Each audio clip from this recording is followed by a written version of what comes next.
Jeff Semple.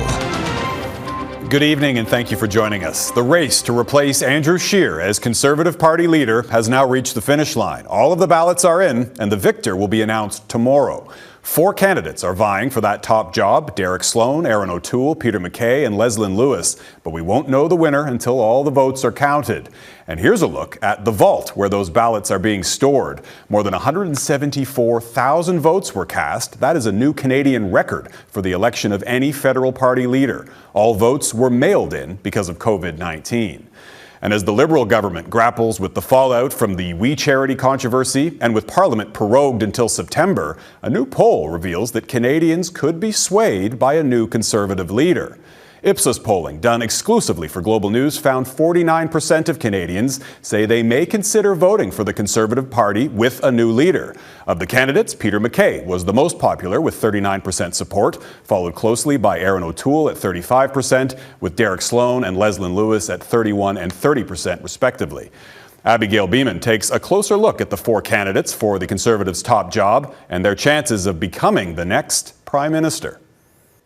No hyphenated Conservatives. Let's all get behind a Conservative plan and a leader who can win. The perceived frontrunner in the race to replace Andrew Scheer is a Conservative with roots so deep in the party, Peter Mckay co-founded its current incarnation in the 2003 merger between his PC party and Stephen Harper's Canadian Alliance. Mckay held high-profile cabinet positions including foreign affairs and justice.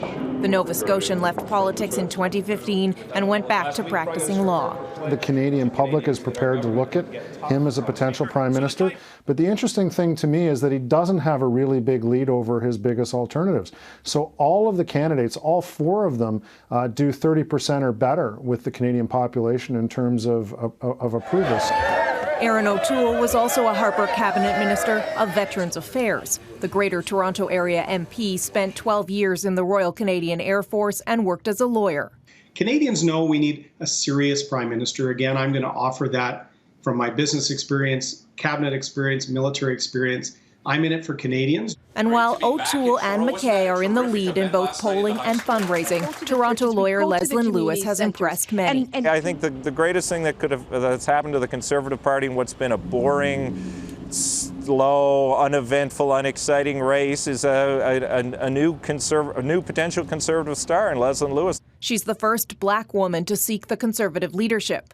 Lewis is also open about her social conservative views. And I don't think that marching in a parade is indicative of how well you'll treat Canadians. I see it as something that will advance my political career, and I don't feel it's necessary to use a group to do that. Mr. Speaker, rounding out the race, another social conservative, rookie MP Derek Sloane, perhaps best known for his attack on Canada's chief public health officer, Dr. Theresa Tam. Does she work for Canada or for China?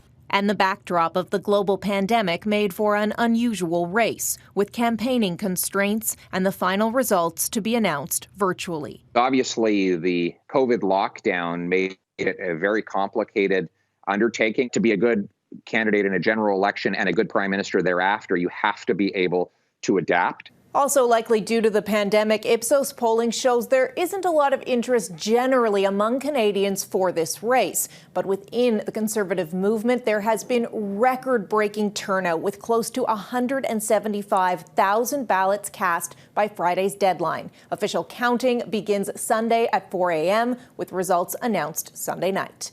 Abigail Bimman, Global News, Ottawa.